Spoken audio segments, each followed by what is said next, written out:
Good afternoon, everyone, from Dunrovin Ranch in Lolo, Montana. Again, we have with us today Cherie, our own Osprey expert, grad student at the University of Montana. Not a grad student, yet to graduate. Isn't that right, Cherie? That is right. I'll be a senior this year. Yeah. And she's been studying wildlife, but is it a wildlife biology degree you're getting or a environmental science? Neither. I am after the ecology and organismal biology option. So like wildlife biology, but with physics and calculus. Wow. Well, good for you. That's terrific. Last year, Cherie worked for Project Osprey, which is really the group that got us started here at Dunrovin. Our Nest and our web camera were part of their project for many years. And we remain part of their project in terms of banding the chicks and taking information from our camera, etc.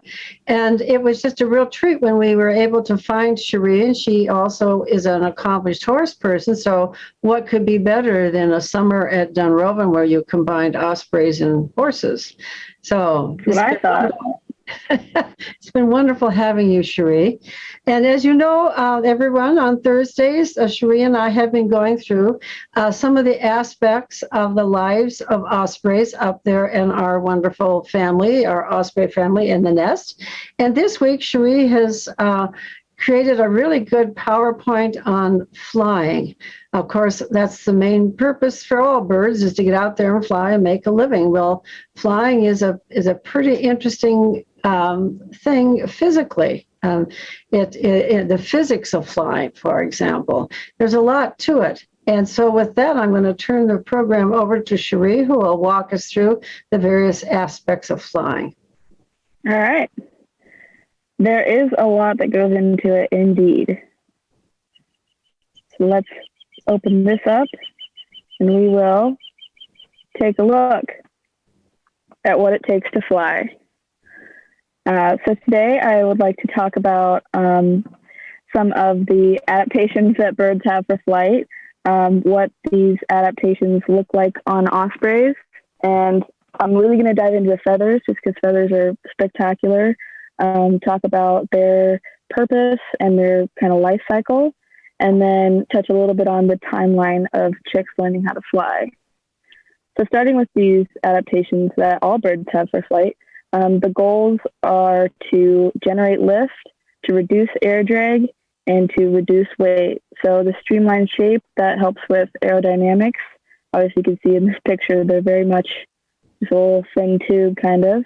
They have really amazing, strong chest muscles to lift and thrust with the wings to generate that lift. And then to reduce weight, they have what are called, I believe, pneumatic bones, which we'll look at next, they don't have any bone marrow, and they really do a lot to reduce the weight of the bird, as well as waterproof feathers. So with birds like osprey that are coming into contact with water, you're going to be able to shed that weight fast. And we'll talk about that more too. Can I ask a question, Cherie? Absolutely. Yeah. Well, maybe you're going to go through it in your next slide. I mean, the absence of bone marrow, I mean, that's what makes blood in mammals. So let us know how that happens instead.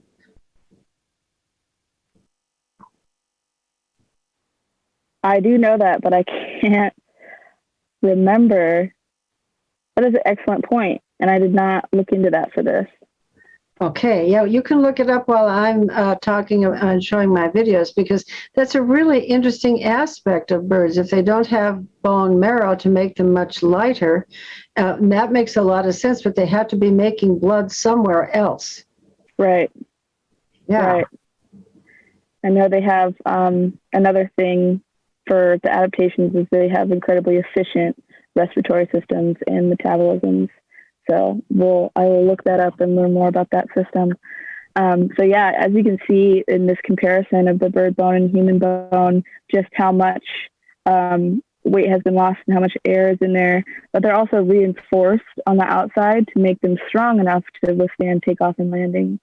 And then you can see this little diagram of the chest muscles that are also impressive. And it is amazing how it's worked out with the the length of their wingspan, the shape of their wings, and the muscle size are all balanced with the body size of the bird and what their lifestyle is. Like birds like ospreys will have a longer, narrower wings, whereas some songbirds have very short, round wings. Well, not round, but fatter wings to allow them to go short distances. Kind of like the difference between a quarter horse and a thoroughbred in a way. So now let's dig into some feathers. Feathers evolved from scales. Birds are dinosaurs after all, and feathers are unique to birds. So everything that has feathers is a bird, and every bird has feathers. They have a lot of purposes.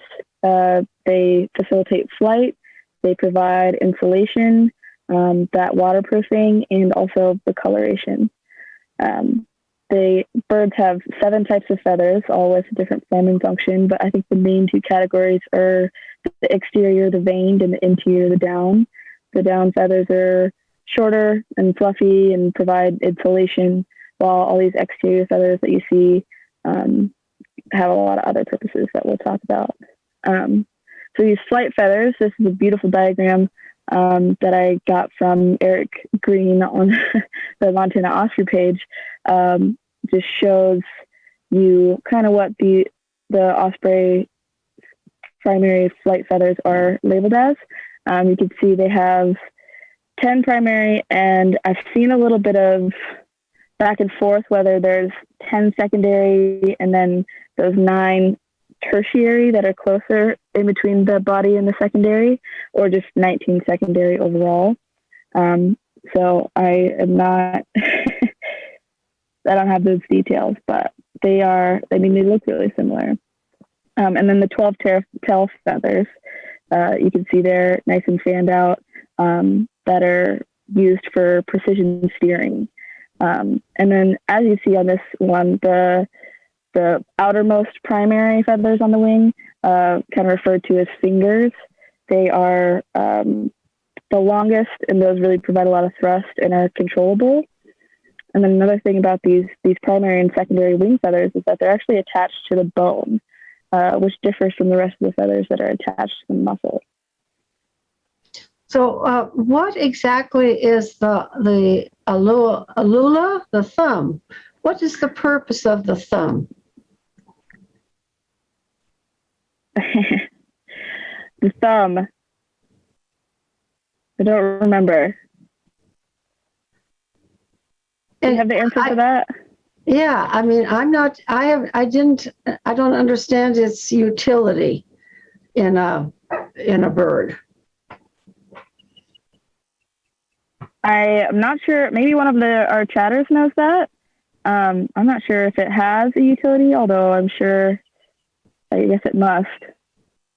Well, I'm curious as to whether this is just an evolutionary hangover, because, right.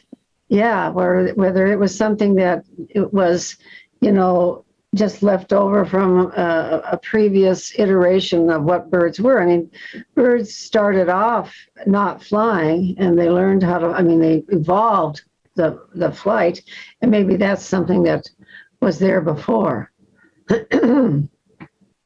I'm not sharing my screen. I'll check on that. Yeah. Yeah, this is interesting. Squirrel fight. All right. Here's a little bit of a closer look at the really important feathers for flight. You can see that they differ a lot in size and shape, and that is all for just better streamlining and better, reducing that air drag for more efficient flight. And those finger ones are very interesting shape, how it is kind of like an L there on the side of the fan. And it's all very fine-tuned at this point in time. Yeah, and you can see that those primary feathers really vary from whether they're on the outside of the wing or on the inside of the wings. I mean, they were numbered out to 10. Is that not correct? And in the previous slide, go back to the previous. Right. Yeah. So those primary feathers on the wingtips, you can see how very different they are depending upon where they are on the bird. And you said that those first primary feathers there, or actually it would be the last ones, P10, maybe 10, 9, and 8, are attached to the bone. Is that correct? Right. Yes. Interesting. They are attached to the bone, which is just that much more control. Yeah, I would say so. And stability. Very, very interesting stuff. Before this, I thought that feathers were just attached to like skin and maybe the important ones were attached to muscle. That was definitely an eye-opening fact for me. Another cool thing about these primary flight feathers, or the feathers on the wings and tail, is this internal, well, not internal, but kind of microstructure that they have that actually does make them wind and waterproof. They kind of zip together like a zipper to provide that kind of protection for the bird in those in-betweens. Yeah, these little barbs, and that's kind of how you tell an old feather from a new feather, isn't it? On the ground, for example, when a bird can lose a feather in a way other than molting, but a molted old feather, those barbs kind of fray a little bit, and so Right. the actual feather, what do they call the shaft? Well, the veins don't quite stay together. Right. If you've ever pulled apart a feather, you can see just they are like stuck together really well. Right. And that's part of preening is zipping back up those feathers. Yeah. Another purpose of feathers is coloration. Sorry, that plane's loud. So this white underside that they have kind of makes them less obvious to fish. And then it's thought that black eye strip that they're famous for will help diffuse the reflection of the water and not make it so bright in their eyes when they are hunting. And this is another, actually, a great view of some of those feathers and just how different the body and near the body on the wing and then further out, they just change so drastically on these birds, and on most raptors, they will look similar. So more about the coloration, you can see that it's important for telling the difference in gender in ospreys. They're one of the birds that look really similar, but there are a couple of differences. The females are larger and tend to have this necklace. And so I have these really cool pictures that I found of Harriet's necklace up close, and then Harriet and Swoop side by side. So you can really see that they look pretty similar, but that necklace is very distinct. And the juveniles, they have not kind of a mottled chest before they develop their full adult plumage. And I found this picture, which is really great to see the white on a juvenile's back versus there's no white feather tips there on Swoop. Now, do we have any indication of why that is? Why do the younger juveniles have white tips? Is there a reason for that? The white tips, I mean, I know that when they're at this stage, the feathers are functional, but they're shorter than an adult. So they're not as, maybe they lose their white tips and change that eye color when they are fully grown. Good.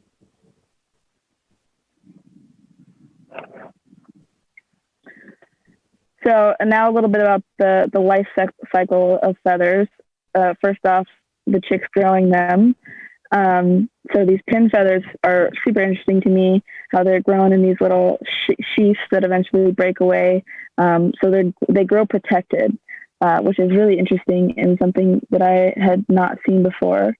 And it takes, I think, about 2 weeks after they're born for them to start showing some fin feathers on their head and neck. And then at about 3 weeks, they start to show growing those primary and secondary feathers on the wing that will show up as pin feathers. And then by about a month, they have most of their full feathers. Maybe have to grow a few more. But by about a month, they look pretty osprey-like and not much like a dinosaur anymore. Yeah, I have always been fascinated by those sheaths, and I did not realize that they just break away, and they're just there for that first kind of month of growth. Yeah, because I mean those feathers are tough to grow on the system, so you want to keep them protected. You don't want to have to do it once. Yeah. Taking care of their feathers. Preening. All birds have this preening gland at the base of their tail, which secretes oil. So they'll rub their beak against that gland and then distribute the oil over all of their feathers. And the oil is especially helpful for ospreys to have oily feathers because they come in contact with water to hunt, and you want to be able to shake off that weight before you start flying again. And the oil will also help with insulation, so aiding with that. And while they're preening and distributing this oil, they're also realigning any feathers that got out of place, and that's again with streamlining for flight, and also zipping those barbs back up so that their feathers are as weatherproof as they can be and in tip-top shape for the best performance they can have as a bird. And I really like all the pictures of our chicks this year preening away. I think it's funny. So the end of the life cycle of feathers is molting. So feathers are made of keratin, so they're kind of like our hair, where they're dead and they'll get worn out. They ask a lot of them, so they get worn out and have to be replaced. And they have to be replaced about once a year. But ospreys use the strategy of not molting all at once, because then they wouldn't be able to fly, and it's very energetically expensive to replace feathers, to grow feathers. So they just lose a few at a time and start working on growing a new one. Lose a few at a time, start working on growing a new one. And with this strategy, you can see up to like 3 generations of feathers on an osprey. And these photos are really good to show an old feather versus a new feather, how the old feathers are kind of frayed at the edges and the new feathers are nice and crisp and very waterproof. And I think this molting in waves strategy is very interesting because it can take around a month for an osprey to grow a large primary flight feather, and that's a long time. That's a lot of expenses to take up, and so they'll do this at all points of the year besides migration and breeding season, when they need that energy for those activities. And you can see in this photo the shorter feathers, the brand new ones that are growing in.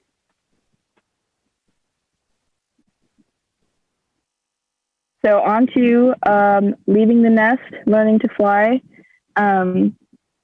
fledgling, the kind of interchangeable words. I'm sure they have specific definitions, but it's a young bird that has grown enough to acquire all the feathers that it needs for flight to leave the nest. And I've seen it also refer to where our chicks are at right now, which is they've already left the nest, but they don't have their full adult plumage yet, and they are still being fed by the parents. And before they even fly off the nest for the first time, they will start exercising those wing muscles by flapping and eventually then kind of lifting off and helicoptering above the nest, which is always fun to see when they start doing that. And here's just some timeline things, hatching to fledging, about 8 weeks. seen a couple weeks after fledging, they start to follow. They'll start following swoop on fishing trips, and then 4 to 8 weeks after leaving nest for the first time, they'll start to hunt on their own. And then by about that time, it's time to head south to warmer weather. Time to migrate, which brings us to the end of my portion and a little sneak peek into our final broadcast next week, which will be all about migration. Cherie, this was really terrific. The visuals were very good on the different. Yeah. I'm really interested in this because I one time did a study on brant geese in the Arctic, and they all molt all their feathers at one time. They lose their feathers all in one big, And of course, the Arctic foxes know when all of this happens, but their strategy is to all do it in one place all at one time. And so there's so many of them that, of course, most of them survive. But you can see that a bird of prey can't possibly do that because the brant go to this particular place where they have lots of forage available to them. They don't need their wings in terms of sustenance, so they just do it all at one time. So it's every bird has its own strategy given the niche that it occupies in the natural world. But that was just a wonderful presentation. I really want to thank you for that. And when you do figure out where the marrow is made, let us know. Put it in the chat for us all to see because I really piqued my interest. Okay, with that, I'm going to share my screen here for just a moment and show some videos that we've collected over the years that kind of focus on feathers and flying. And hang on here while I do that.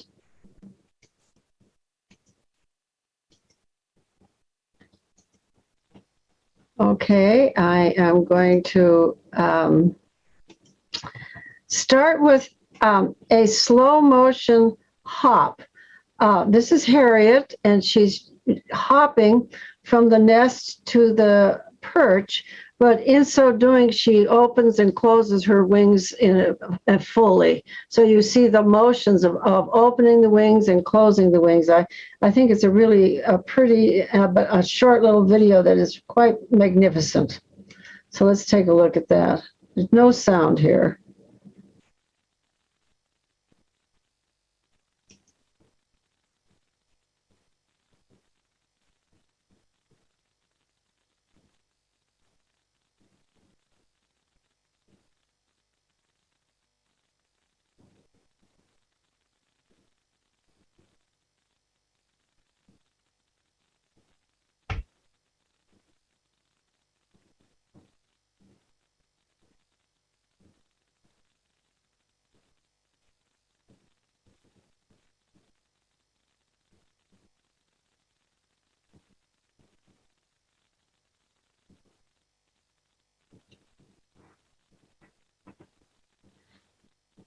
Now, I bet if we looked at that frame by frame, we would find some old and some new feathers in the back of her as she comes off the nest. If you get a pretty good view of all of her feathers in that particular little video. Okay, so let's go on. Now here, I just put together a number of photos, still photos, from the nest that really show that progression of feather growth. And you can see all the little pin feathers that the chicks are born with that immediately grow. And those are really just to keep them warm because they aren't intended to fly yet. And as the weeks go on, their feathers become more and more prominent. And I just think this is one of the best things about web cameras is our ability to get right up and very close. You can see the difference from day to day, and I know many of you have watched it from day to day, how much growth goes on in a chick's life. And it really does point out the importance of having enough food. I mean, their growing is just astronomical in terms of the rate. So they have to be kept supplied with good food to keep that going. Okay, so here is a a short video of our 3 chicks this year, and none of them have yet flown. This was on the 17th of July, last month, and they are wingerizing. But the thing that I like about this video is you see all of the pin feathers that have been falling out of them. It's almost like a cloud of snow up there on the nest. When they start stirring things up, you see the pin feathers flying all around. Let me see if I can get this to go here.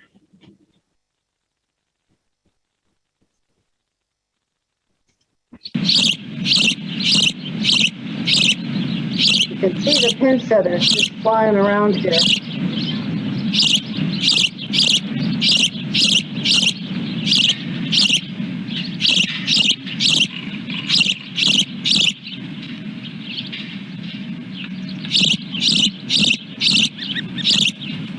This is what we call wingerizing. They practice flapping their wings, and I know many of you have noticed that they will do this when there's a good breeze. The breeze comes up and they start flying around, wingerizing.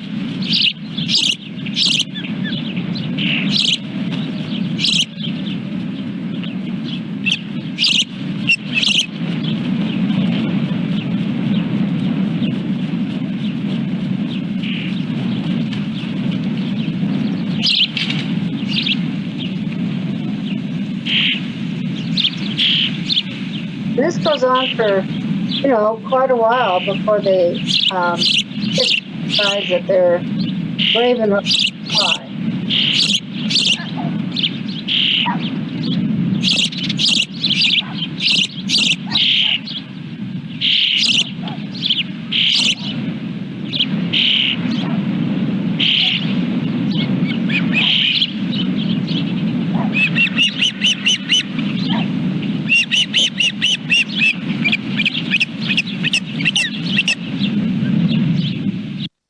Okay, so this next one is the first flights for all of our chicks this year. And you can see that their first flights are short and full of nervous energy. This is from several different camera views. JJ is the first one to actually fly away. There he goes. And it was kind of a mistake. He fell off the nest at some level. Now you'll see him go in the back, come around.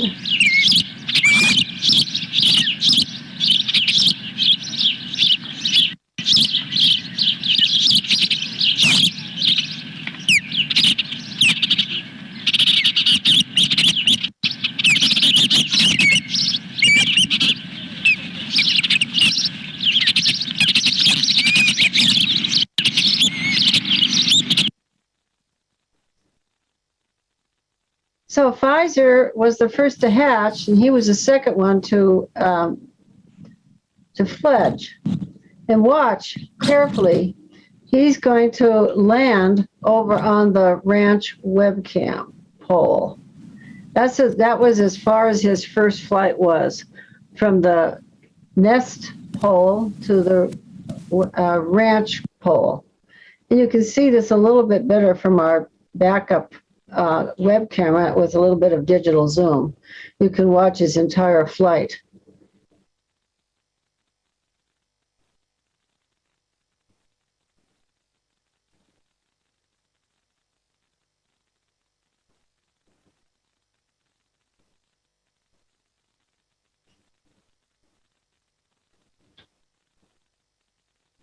He stayed there for quite a while, 15 minutes before coming back.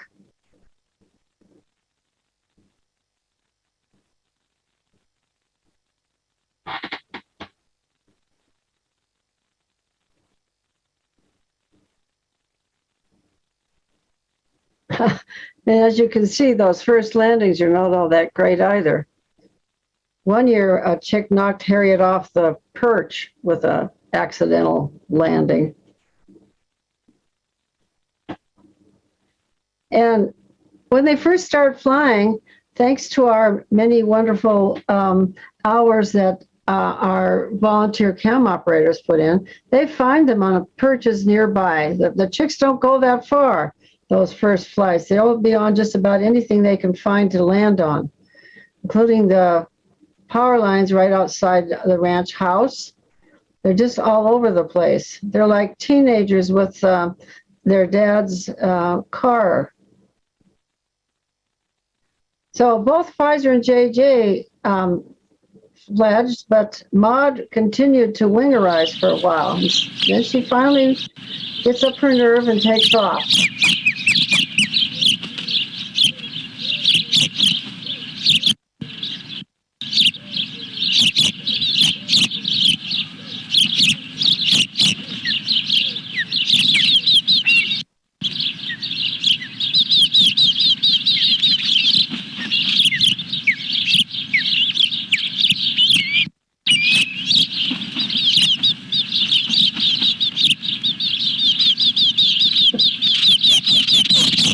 Not at all sure.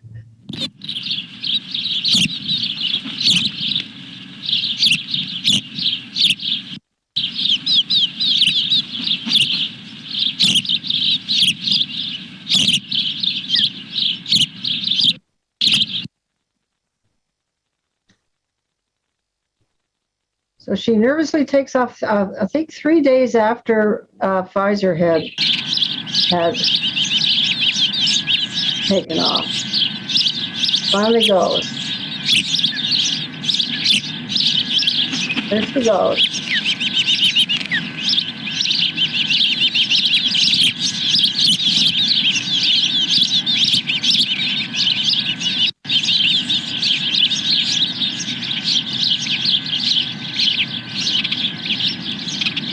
And you can see the other chick keeps an eye out.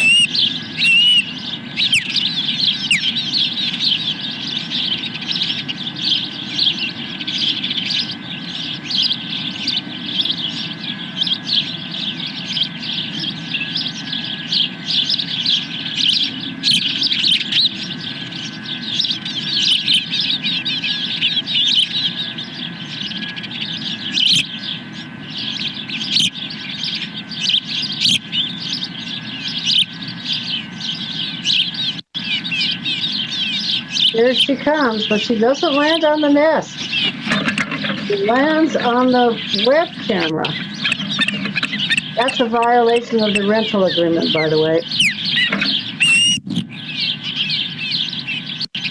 So you can see that even better from the advanced web camera. She flies over, does another flyabout.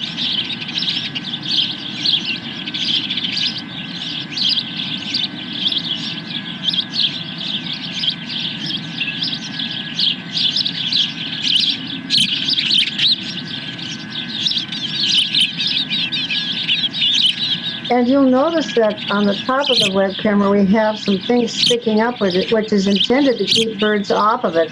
It's called Bird Be Gone. They're just plastic. They're not going to really hurt anything, but they are intended to prevent this kind of thing.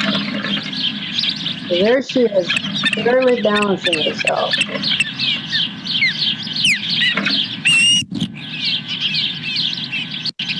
And she stays quite a while before she finally jumps down and stays on the nest.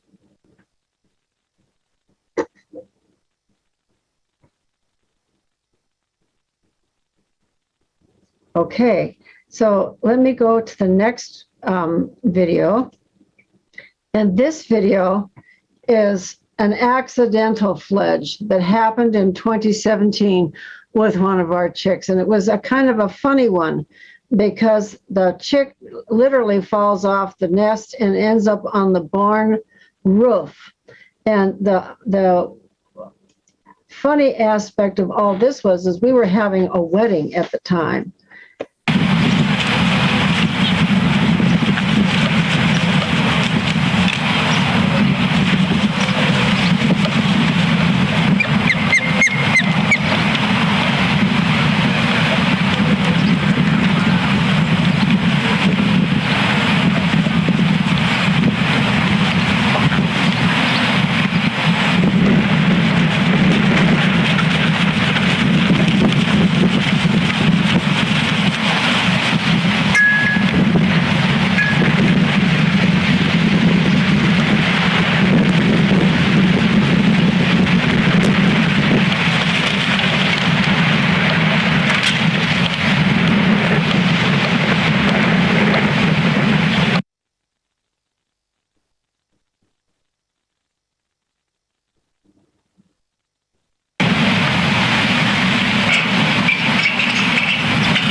So one of our camera operators, Melissa, caught all this action from the ranch camera.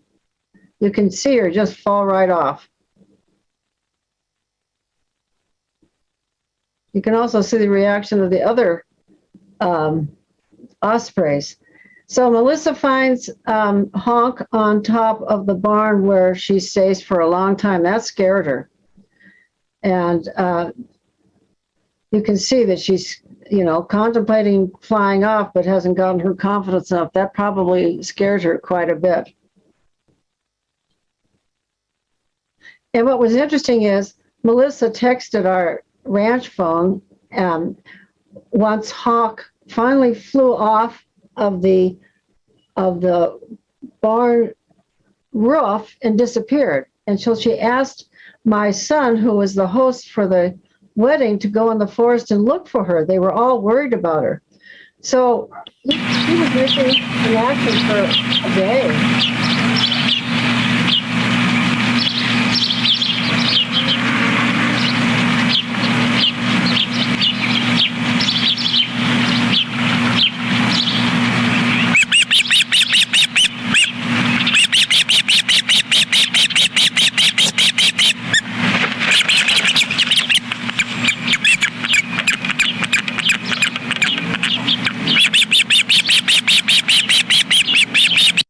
Everybody was relieved to have her back.